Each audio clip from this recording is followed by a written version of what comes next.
Ladies and gentlemen, welcome back to game number 2 in this best of 3 elimination series between Team Alternate and HellRaisers, the Hitbox Elite Cup. And, well, we saw game 1, there was a bit of a storm. Annie, co-casting again.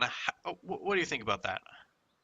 I think it just came down to they picked a draft that was very early game heavy. They needed to win their lanes. They needed to get that Slurk nice and fat, and it just didn't happen. I think alternate, they really put their all into their base defense, and they actually got off a couple really nice kills, almost a couple wipes. But again, their draft just didn't support their playstyle, and hopefully they learned from it. Hellraisers, they're going to pick themselves up a first pick Vengeful Spirit, who was, I believe, first banned last time. So Venge slipping through, what do you think of that? Is that going to be just a super nice utility support that wins Hellraisers the game? 10 seconds to Well, go. that's the beauty of the Vengeful Spirit in this matter. You just don't know. You don't know if it's going to be the 5 seconds. support, you don't know if it's going to be a safe lane. Well, Alternate has actually been known to run her as the offlane and kind of a dual lane configuration, so this is like the pick of the meta right now, flavor of the month, if you will. It's if not for the Dota in general, but then definitely for these kind of teams in this tournament. So you just don't know what the Vengeful Spirit is going to be, but you do know what uh, what it could possibly be, right? The problem is there's so many possibilities. And it's similar kind of thing for the Bane. He can help out and stabilize any lane that he really wants to. Mostly it's going to be mid, but once again, you just don't know, which is the beauty of this kind of a draft opening. Team alternates, a little bit more telegraph here. To pick up the Darkseer, it's going to be a 3-position task, but that would put him in that 4-position roaming role. But that's also a combination that can work together in the offlane quite decently actually. Darkseer hitting level 2 or 3 here with 10 the seconds extra to Iron go. Shell and the Surge task, with that combo up and running to be able to crowd people so that 5 they can seconds. take more damage from potential double Iron Shells even between these two heroes. So that is Reserve kind of scary time. in their own right, even though you know what's coming, still have to know how to stop it.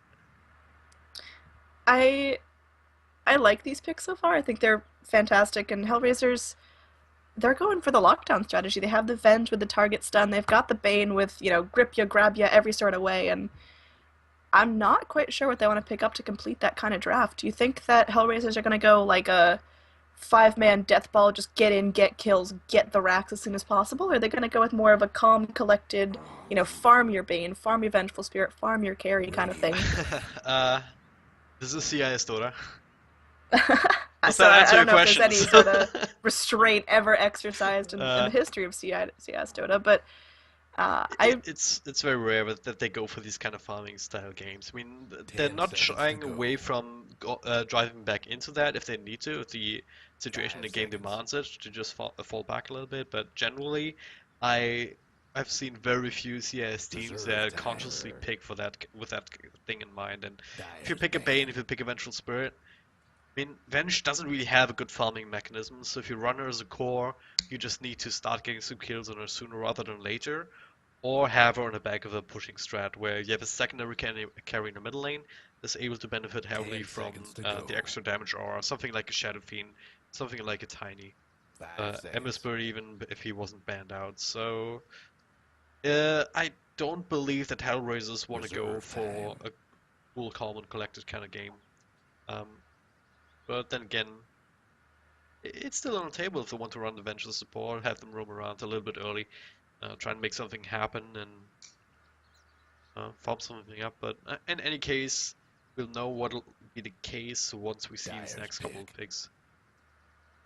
yeah, I think this is neither team has really locked themselves into a strategy. I think picking the Tusk first shows that Team Alternate, they're ready to just YOLO, have really nice hard initiations, awesome team fights with that Darkseer vacuum wall, but they don't have, a concrete, like, this is what's going to go mid, this is what's going to go offlane, this is what's going to support. So, very open from both teams, just kind of getting a feel for each other. And just to reiterate, if 10 Hellraisers seconds to take another go. stomp here, then Team Alternate are out of the series, out of the Hitbox Elite Cup, and 5 seconds. it's going to be hard to watch them go home because they've had some awesome plays this tournament. Absolutely, I would really hate to see Reserve them go in time. this kind of fashion if this were another storm for alternate. Well, but well, we don't want to paint the devil on the wall, as the saying goes. I've never Is heard that that actually a saying in my saying? Oh life. well, it's a saying in German anyway. Den Teufel an die What is Wand it in malen, German? den Teufel an die Wand malen. Uh, Ooh, I like yeah, that. paint the devil on the wall. Just basically, um, how to explain it? Uh, like put light on what can go wrong. What is the elephant in the room?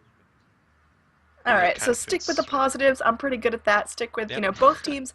They've both got shots. Team Alternate, we've seen them play super strong, super collected, just really awesome team plays in this tournament so far. So, maybe game one was kind of a little bit of a fluke, getting a read for HellRaisers, deciding what their strategy is, and now game two and three, that's when they're going to bust out their awesome comps. And picking up the Witch Doctor, I think that's going to go awesome for team fights. Having the Tusk to snowball everyone in, stun them all up, trap them in the Ice Shards, and Witch Doctor to drop the base on them is going to do a lot of damage to HellRaisers, especially, you know, Vengeful Spirit Bane, Batrider, all very squishy and definitely vulnerable to the Witch Doctor, the Vacuum Wall, Tusk Punches. I think HellRaisers, they gotta start picking themselves some tank if they want to stay in this.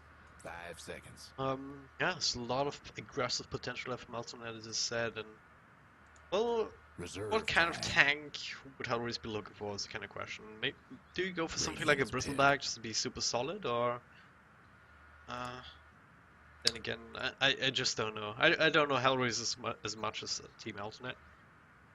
I mean, I think a Bristleback wouldn't be terrible here. As much as I'd like to see the Tiny, the Wisp is banned out, and he just needs that babysitter, that regen, and Dazzle banned out as well, so definitely not the pick here. Uh, Team Alternate, pick up a Slark again. Is this kind of like lost hope, or you think they're really going to get the Slark off the ground this time? Because it just was not the pick last game. Oh, it wasn't. Yeah, it wasn't the pick in that kind of situation. But then again, what really is, right? I mean, I am hard pressed to find any hero that could have turned the game around, even on the back of that one team fight that they ended up winning. But um, I think it's getting more into the same kind of area where they have to execute, where they have to find ganks, and we have to get off the ground in the early game. Um, but well, the later game will also be a little bit more troublesome now with the Ancient Apparition being picked up. That's quite the counter to Slug. You get that, and the Witch Doctor too. Even the Darkseer wants to build Guarding Grief, so if you get that ultimate on top of people, alternate will have a hard time with that at the same time being initiated on by the Batrider, for instance. Yeah, I love AA. I love to play him. I love to see him played well. It's just a really nice hero, and like you mentioned before, just a super hard counter to that Slark regen. Even the Witch Doctor, if he does end up, using that Voodoo Restoration to keep his team alive, they're not going to heal up that well. And if AA can get decent levels, if he can pick up an Ags, hell, if he can get a nice Midas, I think this is definitely in Hellraiser's grasp. They're going to rotate really, really hard and go for those kills. And how do you think they're going to lane him? Is he going to be a safe lane support? Is he going to be a mid babysitter? What's he going to do? Um, uh, uh, what was that? I'm kind of phased out at the moment. I kind of have Where the are they going to context throw now. this AA? Is he going to babysit in the Um, safe lane? Because he needs to get his yeah, levels as fast as possible. yeah. Does that should be safe lane, kind of jungling, pushing, pulling the waves here and there, and that does actually put that Vengeful Spirit in the one position. Which I don't really hate. Actually, if they really want to, they could go aggro try with this. You have the initial stun from the Vengeful Spirit, Bane kind of stable with the Nightmare setup, or keep other people away with Ooh, Rain Cell follow-up damage and then the Chilling Touch, so that's something to look out for with the Batrider and safe lane, but there's a Timber Saw now, Timbersaw. which would actually work as a matchup with the Batrider.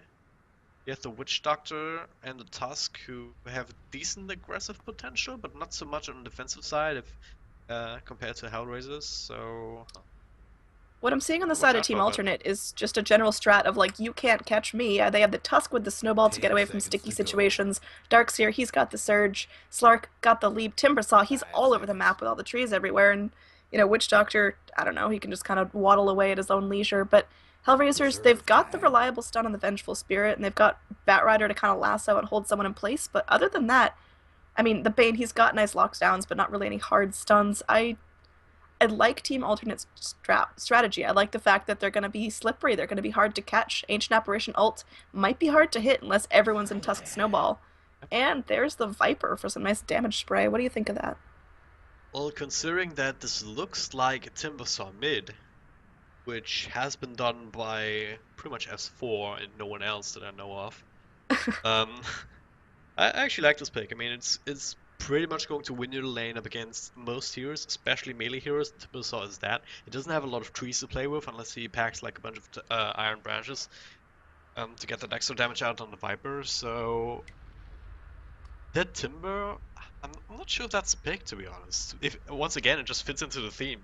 If they get if they get him off the ground, then it's gonna be great, right? As I said, you're super slippery. You have a lot of burst damage on the Timbersaw, but if they don't, if HellRaisers can can win the early game again, Alternate might run into more troubles than they can handle with this kind of lineup.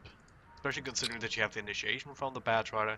You have the Vengeful Spirit, once again, also one of these heroes that if you get off in the early game, can become very, very hard to deal with and surprisingly tanky if you go for that kind of Helmut Dominator, Sanjinasha kind of build.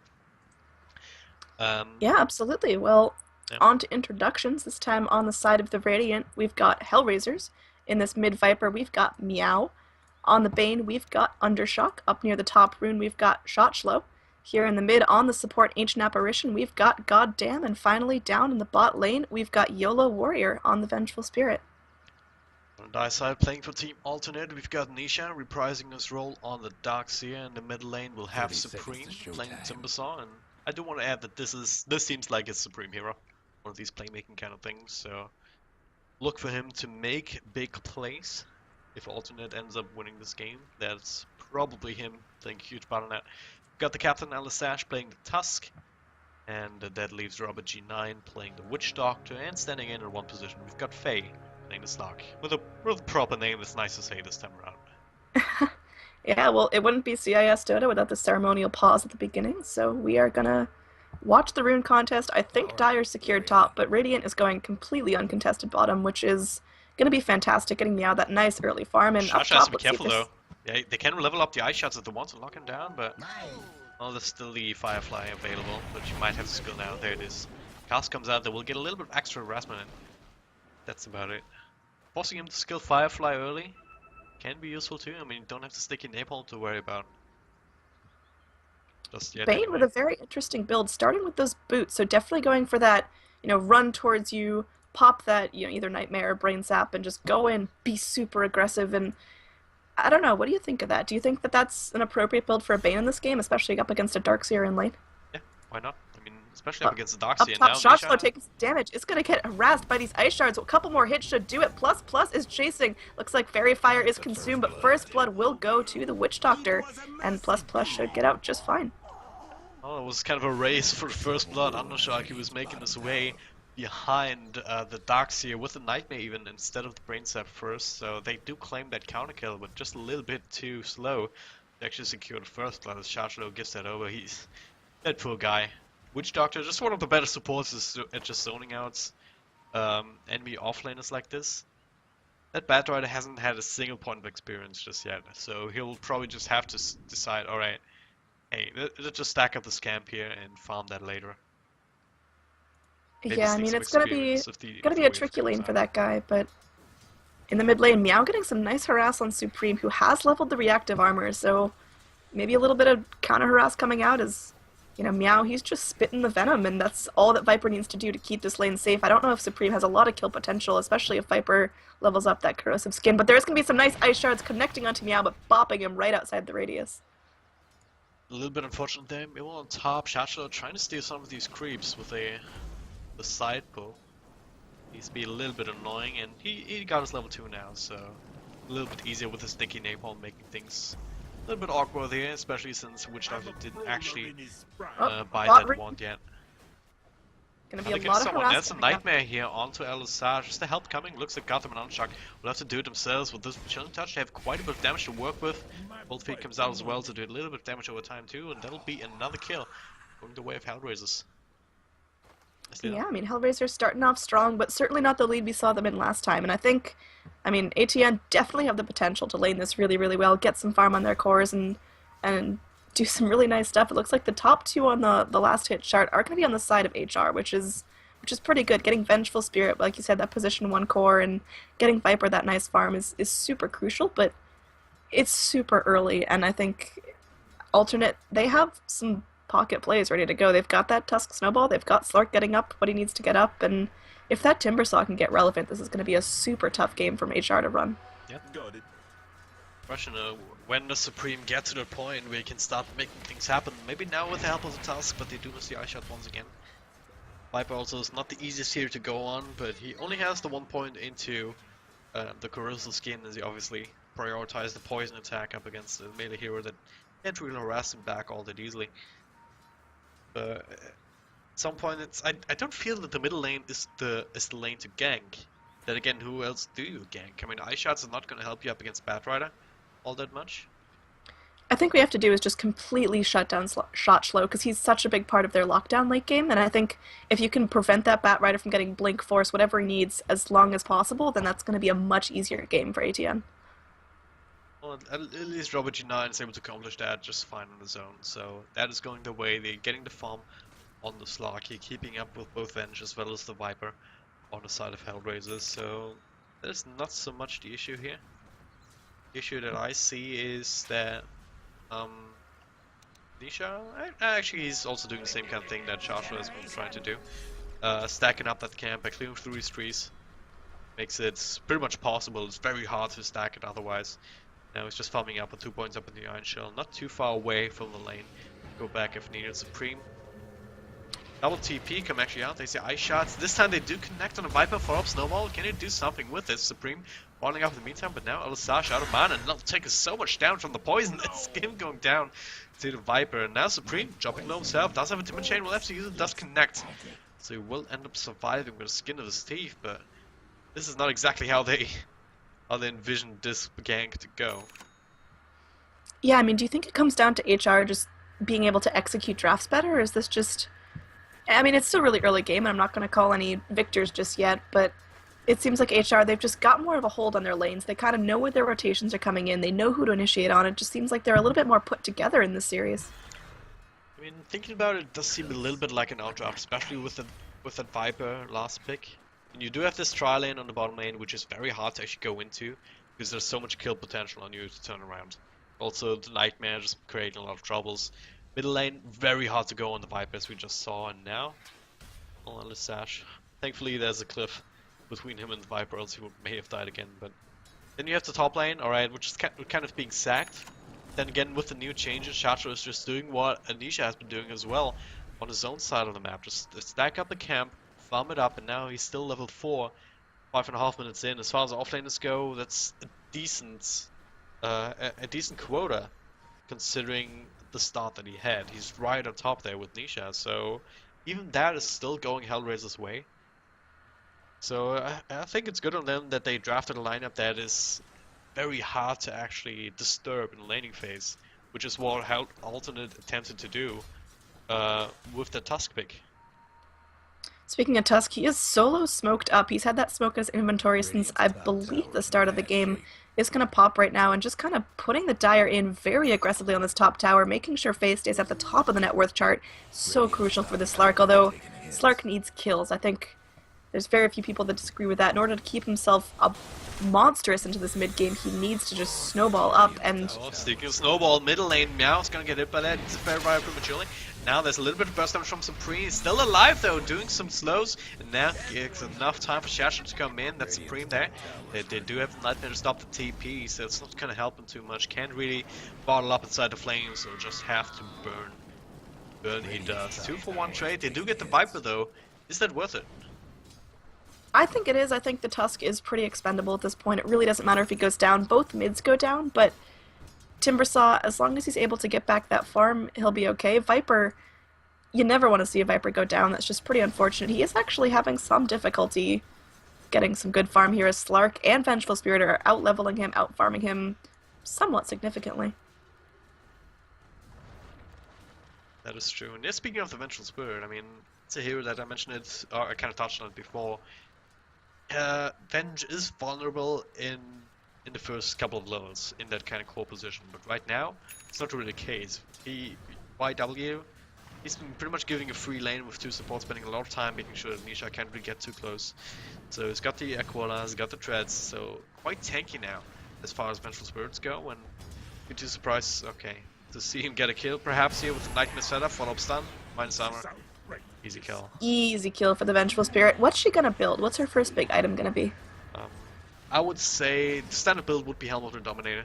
Just get more tanky, be able to get that extra group to play for your side, maybe stack with some Ancients, take together later down the line. Just get the Alpha Wolf aura. Just stack up on damage auras later down the line. Super useful to have. After that, maybe want to go for the Axe route, but most likely gonna be the Sergeant Yasha to just tank up more and snowball into the mid game. And right now, they're in a good position to do exactly that. Yeah, I think you're right on with that Helm of the Dominator. Picking herself up the Helm of the Iron Will. YOLO Warrior is fantastic here, second on the net worth chart, right behind the Slark, who admittedly has had a trickier lane, but managing to get something out of it. But God, he just needs kills. Where are his kills going to come from? Does he have to rotate for them, or is he just waiting on them to hop right into his mouth? Well, okay, hello. Vengeful Spirit actually ends up dying down at the bottom. Did not see that coming, but hey, there was a Supreme rotation in. Kind of unexpected, so... Well, nice on them, and that's what they want to do. I mean, that also gives space for Slark to farm up a little bit more. And right now, Slark in one position. Oh, mid lane. Might be an initiation here as ++ and Supreme rotating in. There isn't Ice Shards ready to go, but they're not going to use it just yet. Letting Meow get back, trading a little damage, but I'm not quite sure what the game plan is. It seems like there's a little bit of a stalemate going on as there's not a whole lot of initiation. Hold that thought as Nisha's kind of book it away from the Bane. Undershock running in. There's very little backup here as it looks like Ancient Apparition doesn't really want to go in. He's going to finally reluctantly leave the lane, trading some last hits. Undershock getting kind of low, but there's the Ice Shards locking in Undershock, and now Nisha sprinting away is not going to get vulnerable to the cold feet, and again, just a clean disengage. Some curious little exchanges here, but yeah, back to the Slark. The issue with having a hero like him that kind of wants to find kills early, having him in a one position, especially in a lane that isn't really being contested that hard, is that you don't really want to leave the lane because hey, there's all the juicy farm there, right? Who's gonna take that? I guess Robert G9 could get to his level 6, be useful like that, but you don't really want to rotate early. That means you're kind of taking that potential out of the picture. But hey, there's a potential for Death Undershock. Kind of walked himself into a bad spot. Pays the price for it. Yeah, Banes are having a difficult day today, and I don't know. I think that's just a nice clean kill for ATN and puts Supreme in a nice position. He's got his mana boots, he's got a poor man's shield, so he's going to live really, really well. He's pretty survivable in terms of, you know, having 2 points in that reactive armor, having those boots to keep his mana up. He's gonna take an AA ult right to the face, though. Yeah, there it is. Charge comes in with Blink Dagger and the lasso. That should be the Timbersaw going down. Meowdo being caught with the cast will not bounce back to him again, so he'll barely end up surviving. Chargelo, look at Robert G9 just burning out between the Flame Break and the Firefly, and same for Tusk really. Almost ends up dying too. If there was any more support inside of HellRaisers. That would have been more than these 2 kills, but it looks of it. But hey, nice little initiation.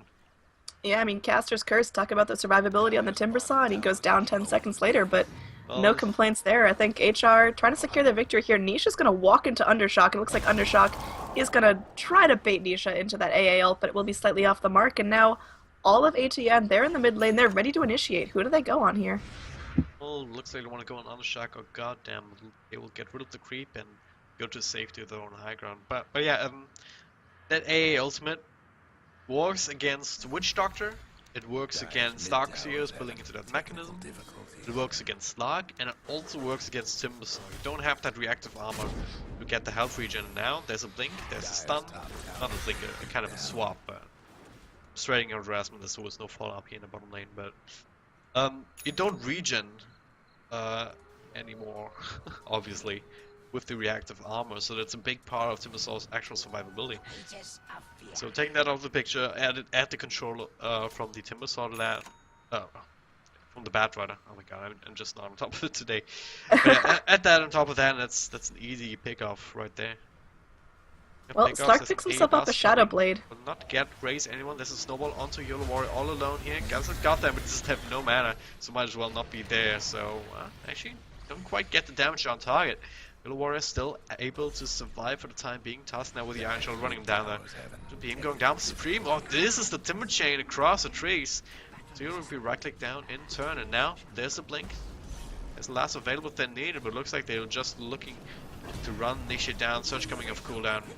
Just a couple of seconds too late, so they'll be him going down. Meanwhile, Slark just trades for goddamn. Yeah, on the shock charge now. They still have the lasso available, so it looks like they still want to fight. They have some vision now. They see the Slark. They also see Snowball coming in on top of the creep wave. Okay.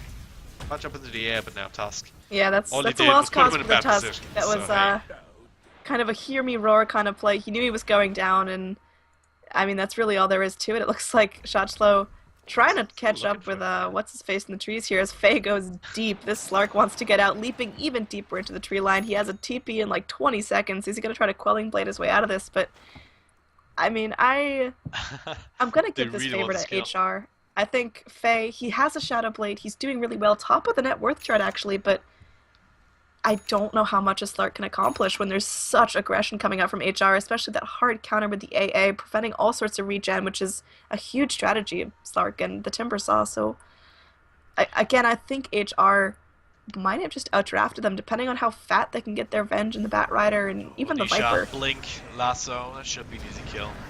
LC as well, and even the Phoenix got committed, maybe a little bit overkill, just making sure that they can grab it before any sort of reinforcements come in. They will still be able to take the tier 1 tower off of that. But yeah, this Lark, he's gonna have to be the assassin. Timbersaw is gonna have to be the one in the front lines just brawling, and Slark has to be around the side, pick off heroes left, right, and center. Especially these kind of supports. If you can get on top of them, even the Vengeful Spirit. If you get on top of her with your ultimate at the ready, so you don't get stunned up and stuff like that, then you can still take these kind of kills rather easily. Lucky Sentry scouting out the Slark right as he walks in. They know he's there. They know how to back off. YOLO Warrior may be going a little deep here. He's going to get cast up, take some damage, and it looks like he's going to take a Witch Doctor ult to the face as looks like AA ult will go in, connects onto Faye. Faye might take down from this as Robert G9 trying to do what he can to mitigate the damage, but looks like Meow is going to get a kill onto the Timber Saw, and now Robert G9 still super low, goes down to the Bat Rider. Shotslow still fat and healthy, ready to continue the initiation if they need to. Faye Shadow Bladed up once again. Is he going to try to initiate on here, picking off the Viper or whatnot? Is going to get Nightmared up. Another beautiful Sentry scouting him out. And there's just, you know, the drag and the drop. And Faye might be going down here, trying to regen, but looks like he's going to get stunned up by the AA as he does so. And Faye's going to get out, but not claiming any kills for himself. There's going to be another AA blast coming in. Probably won't connect onto ++, but he's just going to get melted. Bat Rider doing so much damage there. Fire beats ice, I guess. That was such a back and forth team fight. I hardly know where to begin analyzing it, but start off the YOLO Warrior kind of being caught in a bad position, a little bit in front line, kind of blocked up by the ice shots a little bit and caught with the cast, so he dies immediately. But then the Slark, I don't think he ticked out actually from the Ice Blast and the Flame Break on top of him. That was more than level 1 Flame Break from Shotslow. That would have probably been a death. Or hell if it even was level 2 Ice Blast, but we're still too early in the game thinking these kind of terms, so it kind of cost him a kill there, unfortunately. So maybe not as good for HellRaisers as it could have been, but still they end up coming out on top, grabbing these last couple of kills, especially this Slark did end up surviving that other engagement where he got caught out with the Sentry in the middle lane. He should have died by all rights, but he got his ultimate off, was able to stay alive really. On the back of that heal. Yeah, I think the MVP of that initiation was 100% the Sentry wards that scouted out Slark not once but twice and prevented him from getting any real meaningful pounces and, I mean, secured his doom in those fights. And again, the Shadow Blade, it's nice. His timing was pretty good, actually. He's still at the top of the net worth chart, but he needs kills so badly, and he's only got 1 to his name. Smoke up now from HellRaisers. Make their way into the Dire Side jungle, but no one's there. Little do they know that Alternate is making their way into their own jungle. Maybe try and secure Roshan or tier 1. It should be a trade though. Maybe they can get some icing on the cake too. Shatro's making his way down here, but he should know that something's up, especially now. Slark cutting the group wave to make sure the pressure's on. So that'll be a tier 1 for tier 1 tower trade, unless they want to TP in more heroes. Shatro, he does get lasso onto Faye, but he's all alone. Ice Blast is coming in. Yes, it is indeed. Will it connect? It will barely. He will tick out to it too, so chance to play, but they managed to make it work. Shatro might be a sacrificial lamp though. The Death Ward not doing enough damage though. Doesn't even have the Maledict to actually do the extra work after that. And Undershock with the Glimmer Cape and the Fiend Scrub onto Ellis Sash should be able to actually bring him down with a Brain Sap now, and a couple of right clicks. There it is. Meanwhile, they do claim the Witch Doctor in the back. That's just disastrous here. Yeah, I mean, this is a 3 for nothing, and every resource HR has committed in terms of TPs and ultimates and spells has secured them a kill or forced a back off from someone on ATN, so it seems like HR, they're just playing the cleaner game. They're getting more of what they need to out of the map. Bane now picking himself up a gem at only 18 minutes in the game. Slark is officially just, I don't want to say useless, but he's getting countered so hard, and I just do not think it was the right pick here. I think ATN didn't really learn their lesson last time. Yeah. But I kind of have to agree with you. I mean, you want to be the kind of assassin, you want to play pick-off style, but HellRaisers is constantly moving as a unit like they are right now. It's really hard to do. This could be a full-on initiation at the Roche pit. It does have the lasso, didn't quite actually get it off before the snowball. But hey, it just put Ellis Sash in kind of compromising position anyways, so hey, mission accomplished. I'll use your ultimate. If the snowball taking a look at the net worth charts, it's starting to get a little bit ugly in terms of XP is over 5,000 in favor of HR, and gold is just about 5,000. So it's not unwinnable, but HR, they're going to get their big items first. They're getting their levels more, and even moving as 5, moving as a unit, they're just getting more out of the map, getting more kills, getting more pickoffs. And again, if Alternate don't get this together, they're out of the series. They are completely out of the Hitbox Elite Cup, and that's really a shame because they've played so well up until this point. With Blink Dagger now on Nisha, and that kind of initiation might be a thing that they need to turn us around. On top of that, AoE damage from the Timber Saw, which is still significant. It's working on the Bloodstone by the looks of it. Perhaps Octarine. I mean, he should have Bloodstone There's a at this swap point. back onto Supreme here. Does not actually get out. Couple of Fiend Scrub. Now he should be able to be person down. That's a lasso onto Faye, and that's the next big target that they want to bring down. Not unable to do so just yet, but he will just take out the damage over time. Yeah, caught with the Aegis, doesn't even care about the Death Ward bringing him down. So 2 for 1 trade technically. Which was weird, did end up dying, kind of playing the suicide swap role, even though in a core position, but well worth it as they do bring down the 2 most important cores inside of Alternate. And now trying to make their way through the tower. Fortunately for Alternate, well, they don't really have the best pushing lineup at the best of times, so the tier 3 will still survive on the back of the glyph. But yeah, once again, I mean, I think the small only momentum going the way of HR anyway.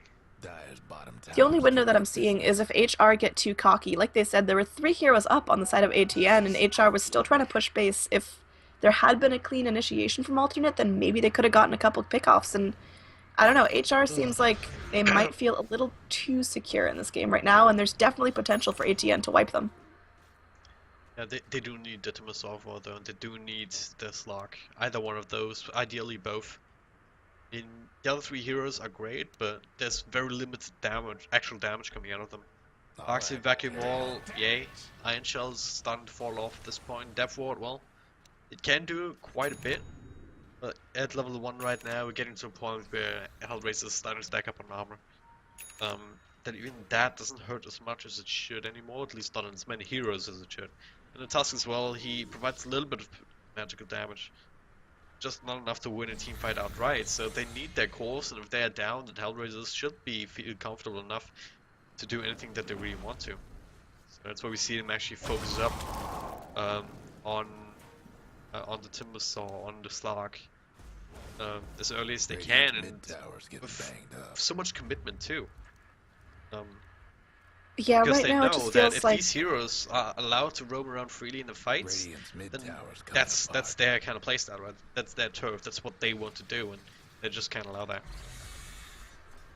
right now it just feels like ATN, they're kind of wasting their time. Slark and Tusk and Witch Doctor, they're smoked up. Smoke's going to expire as they run into Undershock here. This could be a nice pickoff. Glimmer Cape's going to come out. And do they have any detection? Looks like there's a sentry coming out on the Dire side. But now Shotchlow in some trouble. It's going to get Walrus punched up.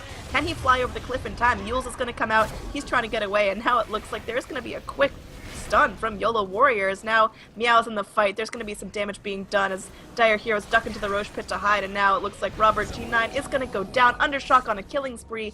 Meow doing the best he can to chase down Faye, and it looks like there's going to be no escape for this little Slarky Slark, and he's going to go down again. Undershock with a double kill in that fight. Witch Doctor and Slark going down. Slark being the really crucial pick off there. It's always just so chancy to go up to the high ground here so, as the Dire side. Undershock ran right into that smoke, but it did get the Glimmer Cape out. They didn't get the detection down in time. So more than enough opportunity for HellRaisers to come back, get everyone together, and start taking the fight. With the amount of right-click damage that they just had there as well, Supreme wasn't really able to actually engage in this fight. He was just constantly trying to escape. Same for the rest of Alternate.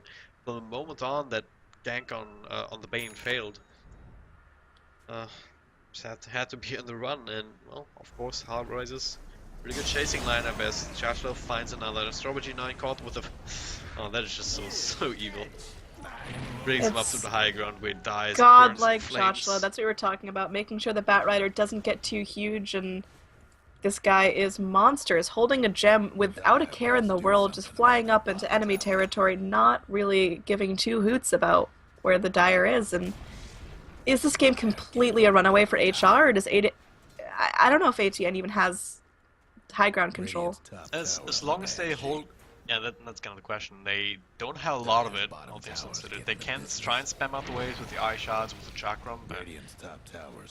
I mean, look at this or I wouldn't say overconfidence, but this really strong lead experienced by HR right now. They're pushing high ground. They're going in on the tier 3s, and every single person on ATM is up and ready to fight. I think HR might be too big to fail at this point. It's going to come down to misplays, if anything. Yeah, too big to fail, well, that would reign true, then we wouldn't have had the banking crisis. So if you use terms like that, you have to accept that it's kind of it can kind of turn around on its head, and this is still potentially here from Alternate. They do have some good team fight. There's a vacuum wall, and absolutely everyone, case in point, even get the eye shot with that shot blocking down Robert G9, so don't have that one immediately.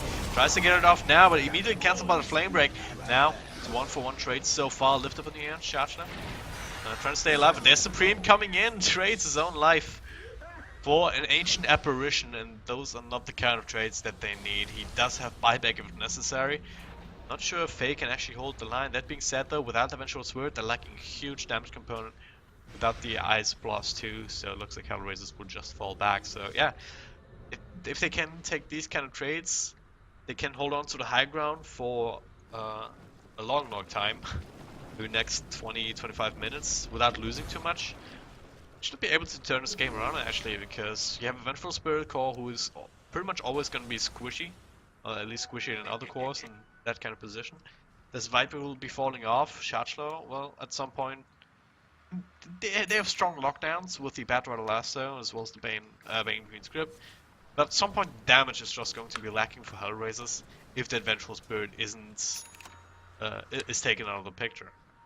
Alternate, if they scale well enough on the Slug as well as the Timbersaw, they can still take the game, but it will take them a long time, and it will require HellRaisers to not take Iraqs in the next 10 minutes. This game seems so dismal for ATN. If they can pull it off. Actually, I guess his ultimate off, and do they have... Slark, you can do it! Oh, he gets out alive, and that's actually super key. There was a lot of resources invested on the side of HR, and they don't get the pick off, and now they're forced to be in the bottom jungle as... looks like there could be some danger here onto Undershock if he doesn't get off a nice and clean initiation. As Plus just kind of walking into lane though. Expecting the Glimmer Cape. Oh, nice play there. Did you see that? Oh wow. Well, Sash, he snowballed to a creep to get that stun on the Invis Bane just to stop the TP. It's absolutely amazing to watch. It was a great play, but it was a lot rotated in just for a Bane, and that's what you need to do, it's slow but steady progress, I guess. It's all you really need to do. The comeback mechanic means that it's not as big as a loss as you might think. and you need to go for these kind of plays because anything more chancy might just backfire on you so hard because of the advantage that HR has been able to gain. Yeah, I mean, I guess so. It just, even just looking at the net worth charts, there's going to be a very sharp drop here as HR, they tipped at about 10,000, but down to about 7,500 in terms of team net worth, which is, I mean, it's a lot. Viper now sitting at the top of the net worth chart, followed by Darkseer, who's been great with these vacuum initiations, but again, I Your just... initiations, Blink Lasso on Tanisha. Should be an easy kill, Ice Blast grazing him. Follow-up stuns are there as Sash unable to do anything to save and teleports out. Meow now Alpha Ninja in the mid lane. Being found by both Supreme and Faye. Chakra will miss, there's a little bit of damage though, but now TP comes in, tournament potential onto Faye.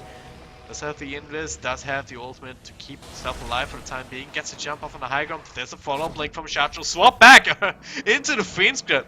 Almost a little bit of misplay, but Alpha Ninja was there to receive him. That's a big I kill. think that There's no is the buyback on the definition Slog, and of a this happy might accident. be a Rax if they manage to bring down, if they manage to push down lane quick enough. I think it definitely could be a Rex, because Slark is really the big damage dealer here. Timbersaw, pretty good at holding high ground, just throwing out the chakrams there, but he is all the way in this lane, trying to go for the tier 2 push. Does have a TP if he needs it, but this guy's struggling. Bloodstone with 9 charges, level 1 boots, and it seems like almost everyone on HR keep him there and keep him busy. Ready to cancel TP if Supreme uses it, so he won't be there anytime soon for defense. That'll mean tier 3 going down, snowball in, there's the cast, bouncing back to Meow, pops a BKB and turns it around onto Robert G9. There's a nice little vacuum wall, but El Sash already down. They don't really give a damn about the illusion of Nisha, and now Nightmare up. Buyback from the task, and well, that Ice Blast will miss, but just refocusing here. Don't want to overextend, don't want to overstay their welcome really. Took the tier 3, took a couple of kills, now reset, re-engage. Wait for Shashla, was he actually able to solo kill the Timbersaw?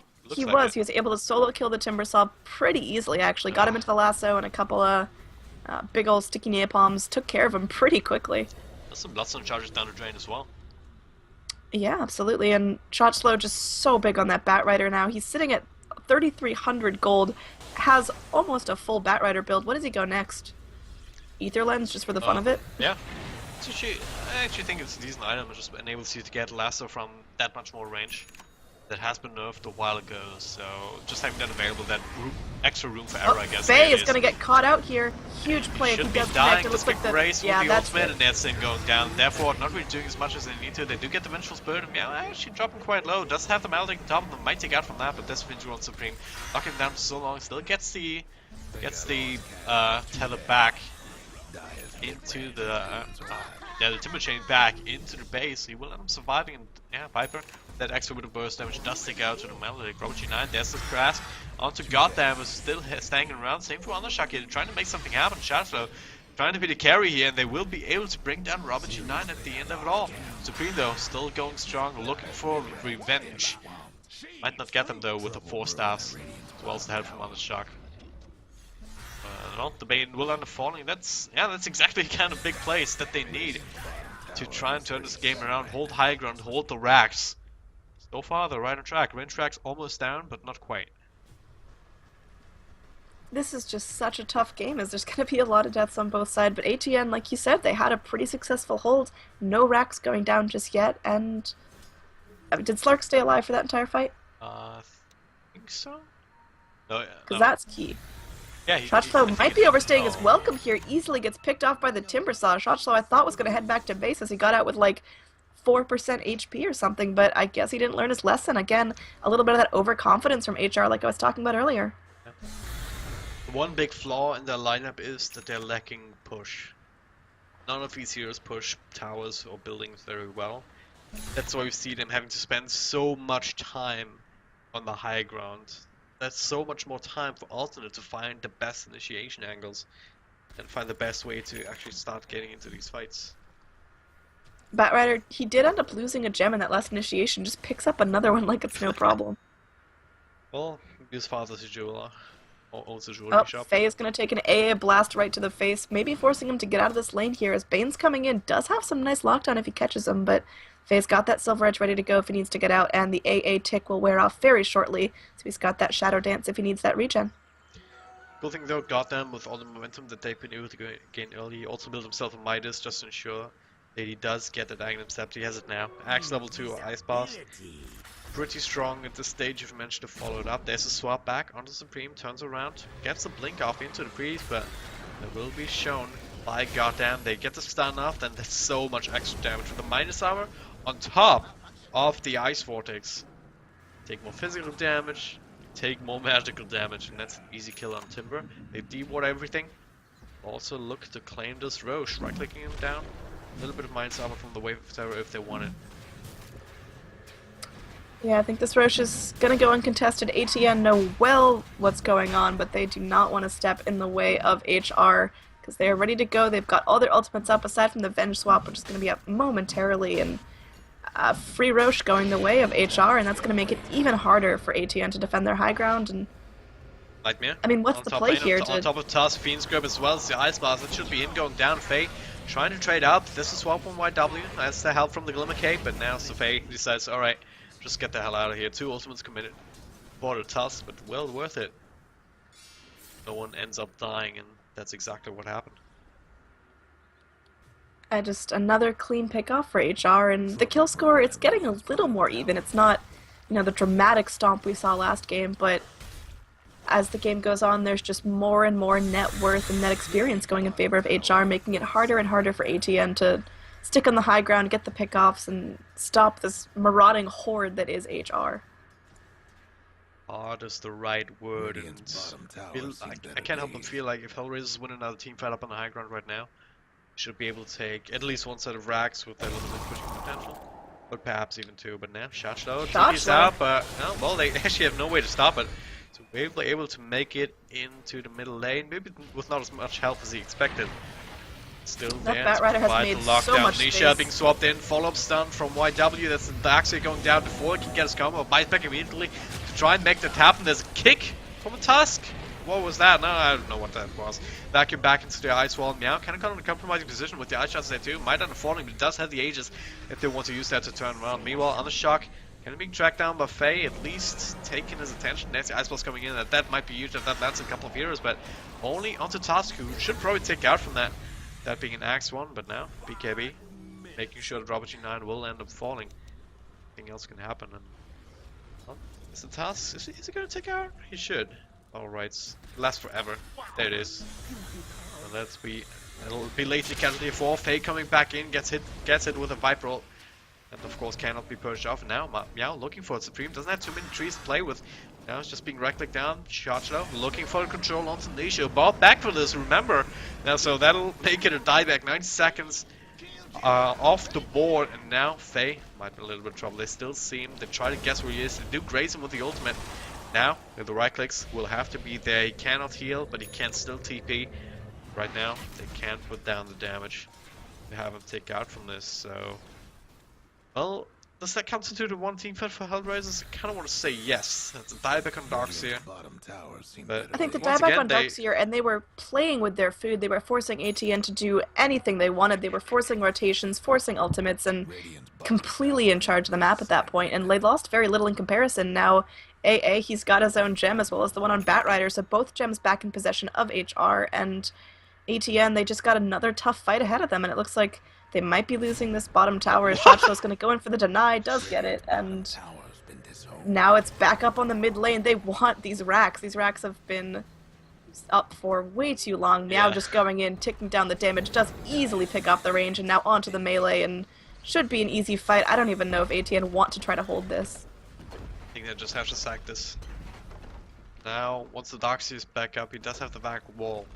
So they desperately need that to take any sort of team fight. But HellRaisers, well, they want, they can just claim the tier 2, just follow what the dice in jungle, wait for the next Roche, but maybe, well, Shasha looking for an opportunity to maybe try and get the blink in.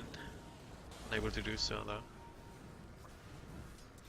It's just, I mean, I've said it probably 10 times this game, but looking at the net XP and net worth charts, it's just so much in favor of HR that there's such a tiny little crack of a window opening that ATN can get themselves back into this, and they need, I think, a combination of a flawless team fight from themselves and some mistakes on the part of Shotshlow, on the part of Meow, on the part of YOLO Warrior, and so far those guys have been playing way too clean.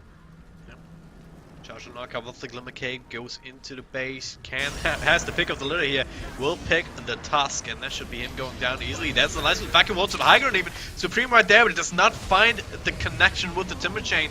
YW is still going down, but that should be alright. Supreme does get hit with that AA Ice Blast. So should end up taking out, I believe, from it. Maybe not. There's plenty of health to play with, but that's a 1-for-1 trade. Actually in favor of alternate here, considering that there's a core Venge going down. This is... Alright, we are going to see an Octarine up on the Batrider who's just healing through his burn damage. This guy's going to be almost unstoppable. Going to go ahead, pick himself up, and Invis Rune. Invisible, healing, indestructible Bat is probably one of the scarier things in this game as Shotshlow. He's been so great. His kill score is 15-15.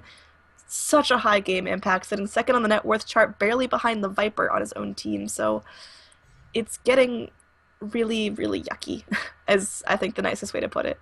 Yep. The biggest thing about this Octarine is that it puts the lasso on a 45-second cooldown. So you have that available pretty much any time you want it. There we go. Might use it again now. He's all alone, but there's the Ice Blast coming in. Supreme gets it, drags him back into it. You have to damage to follow up, that's a big question. Gets a couple of the A-Pump tracks, or A-Pump stacks up, plus the Flame Break. There we go, still continues with it. Yeah. Does he tick out from that? No, I don't think he ticks out. But I think this is just another example of HR going in, playing with their food. They know they have map control, and they know that every single person on the side of alternate is scared right now, and they have to be. I mean, I just think it's a bad day when your Slark is scared of a Bane. Even though Supreme didn't end up dying there, he got pretty damn close. If you want to consider what they used there, it was Lasso, which is going to be back of cooldown in a couple of seconds time. And it was only the Batrider spells plus the Ice Blast. Very low commitment. To bring down the Timbersaw is supposed to be a tanky frontliner down to the brink of death. Yeah, I mean, you've said it well, and ATN, they're scrambling to stay back in because, like we've mentioned before, this is their last chance to stay in the Hitbox Elite Cup. If they lose this game, it's a 0-2 series against them, and this is elimination. They're fighting for everything right now. Yeah. One thing that they still got going for them is that the Viper is, or none of them is really a good high ground pusher. They just have to try and right-click, you know, sort of. Shotshlow is able to create so much space. There's a snowball coming out, lift it up into the air, just dodge the cat. Now it's a back and wall onto two in the back. Now doesn't even care. There's heals coming out, and so much damage though on the side of alternate. That's Nisha as well as little Sash going down. Supreme ends up bringing down a goddamn, but at what cost? Faye, he ends up falling. He doesn't have buyback either. Yeah, well, he just dies in tower, unable to shift the aggro, so he will fall with Supreme. Not but Shotshlow, but now the damage is there from the tower, from Supreme. The other warrior, actually he's the one. He's ended up surviving this time around. The creeps will find Supreme. One right click will not get it. Unable to get in range. So somehow Timbersaw stays alive. No one else does on the side of alternate. Yeah, that Timbersaw has. There is another lasso in 20 seconds. Once again, unable to really, unwilling to really commit any further with that low health and that low mana, and that doing all that tower only took like 700 damage. Yeah, I mean, Timbersaw, he's got to count his lucky stars because he very much could have easily been dead there. I don't think that was any sort of calculated play. I think that was a very lucky TP. And Shotshlow, he gets out as well, which is fantastic. We saw great use of the Yule's Force there, and he's healing himself back up. He's got that Octarine core, and it's very important that he didn't go down there. I think that's one of the reasons that HR still have this secured. They got a 1-on-1 he wants to go for next. Maybe like a Shiva's Guard or EC just to help out this team in further. More utility. Already have to load us up on the Bane. Did he buy some? Yeah, it's a Blink Dagger on him too now. So on the Shack has that extra ability to get in range to help out. Ancient Apparition. Look at what he bought. He's Having some fun, I guess. Is he just gonna try to go in and melt some faces? Because what else does he really need at this point? He's got his Midas, he's got his Axe, he's got his level 3 ult. That's what he's useful for in this game. I mean, would you want him to build like a Force Staff or Yules, or I don't really know what else he needs. Force Staff, always nice to have, right? These kind of utility items, but E-Blade is very YOLO kind of pick, right? I mean, it does make sense in a way, right? You can just pretty much keep yourself safe from Slug if he goes on you. Keep yourself safe from a Death Ward if that ends up aggroing on top of you. But you can also use it aggressively just for the extra magic damage from the Cold Feet, on top of the Ice Vortex, which was already amplifying that. And yeah, on top of the magic damage from the Ice Blast, so you can actually do quite a bit of work with that particular item on that Ancient Apparition. But just the fact that he's got so much gold, he's able to buy it with no qualms and no second thoughts. That's just amazing to me in this game. But well, they do claim themselves another Roche, more items. That's an Aghanim Scepter on the Batrider, and I could remind me, what does that actually do? Double drag, they're gonna make a parade. Targets nearest allied hero within 400 range, so yeah, potential double take, if you will. Yeah, there's the Lincolns now on the Timbersaw, which I think is fantastic, and he hasn't revealed just yet, I don't believe, so if there's a swap, if there's a stun from the Vengeful Spirit, even just the lasso from the Batrider I think could be dangerous if that gets bopped on, because that's a pretty decent cooldown. We are going to see the lasso, however, go on to Nisha. Super easy kill. Lincoln's pop. That guy just melts down. Darkseer buys back. This is going to be super crucial if he goes down again. That's probably the end. He has his vacuum wall up, ready to go. Does he get it off, or did the Radiant play it safe and back off? We're going to see Nisha go in. 4 heroes, and now Nisha still dropping low. Maybe not. The heals come out, and there's the rest of the cavalry. Yo, the warrior, first one to fall. Meow, trying to do what he can, but he's trying to decide on target. Can't really find it. It's Woodchucker going down. No one else just yet. The Yola warrior. Oh, did he end up surviving? Yeah, that's the Aegis coming back, and that might actually win them the game supreme. Caught with the Cold Feet of all spells. And I don't know how HellRaisers did it, but they were able to survive through it. Another Bible comes out from all the Sash. The Slug is still alive, so is the Darkseer somehow, but how'd they survive that fight? There was so much being thrown at them. Yola warrior used the cheese, and the Aegis is down on the Viper, and there was a mech committed on the side of the Viper, so definitely using the regen the best they can, and now it looks like there's going to be another set of racks as Shotchla going in might bitten off more than he can chew here, gets swapped out by his buddy Yola warrior, and this is going to be another set of racks going the way of HellRaisers. I'm guessing this is it. The last stand is here. Faye going in. Faye is just not big enough as a Slark this game, and now there's going to be a swap in. Nisha doing the best he can is going to take that awesome Ethereal Scepter from the goddamn, and this is getting grim. There's a dieback on the side of the Darkseer, and now Faye running back to base, just trying to do what he can. Dust committed inside of the alternate base. They're so scared right now. Faye going in, trying to do what he can. Silver Edge onto Meow, barely hurting him. Just doesn't have the damage, but Afro Ninja he does, brings down the Witch Doctor immediately, and now Alisage and Faye trying to bring down Shasha. We see him kept alive, but Nightmare swap out as well. Faye, he's still trying, he's stacking up with the charges, but there's not a whole lot he can do. Viper is the one being brought down, but Supreme card with the Fiend Scope, just casually right-clicking down. Faye, unable to do anything to help his buddy out. Now he's the last one standing. Nothing left to give, no more buybacks, GG is called, and well, this game not as easy for HellRaisers as the first one, but still very methodical, very clean in the execution, and they do end up winning. They do end up moving on to the lower bracket finals that'll be up against either Yellow Submarine or Pro Dota. And Alternate, unfortunately, they've shown a great performance in this particular tournament. I've become a fan of them, that's for damn sure, but well, unfortunately, they're out with a 2-0 loss here up against HellRaisers. Annie, your thoughts on this match? I think they, on the side of ATN, they just should have learned their lesson with the Slark. It's not going to work against HellRaisers, who have such a clean, collected rotation. Slark, he can capitalize well against lineups that are kind of all over the place, kind of focused on taking it slow, farming, being in their lanes, but that's not HellRaiser's strategy at all. They were all over the place, playing so cleanly as a team. The Bane was crucial. The Batrider was fantastic with those lassos. And overall, HR, they played their draft a lot better. And, I mean, they're in it. HellRaisers have the chance to take this entire tournament now. They're going to claw their way up from the bottom. Yeah.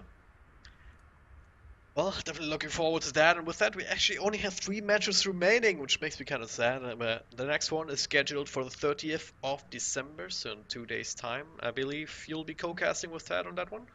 I am. I'm co-casting on Wednesday morning, and I'm very excited. I haven't worked with Ted for a good while now. Yeah, it's actually a little bit too early for me, so that's why these guys get the chance. So, yeah, that's 1500 CET on 9 a.m. EST. Uh, Yeah, if bright and that's your early time if zone. you like my shiny, squeaky, raspy voice. Go ahead and tune into that.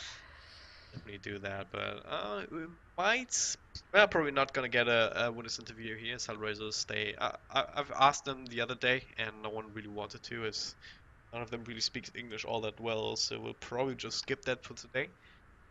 So yeah, that just leaves me with the shameless plugs. Thank you. If you want, you can follow me on Twitter at DragonDropDota. Yell at me for being phased out for half the cast, so I don't blame you at all. And Annie, where can I find you? Well, if you want to find me on YouTube or Facebook, it's Annie Casts, Annie, casts like what I do, and on Twitch and Twitter at Android, ANNEEDROID, and I think that's right there in the title. So hopefully you guys enjoyed, and if you want to leave feedback, you are always welcome. Yeah, go ahead and do exactly that. And yeah, all that's left to say for me is to thank you very much for watching. See you next time.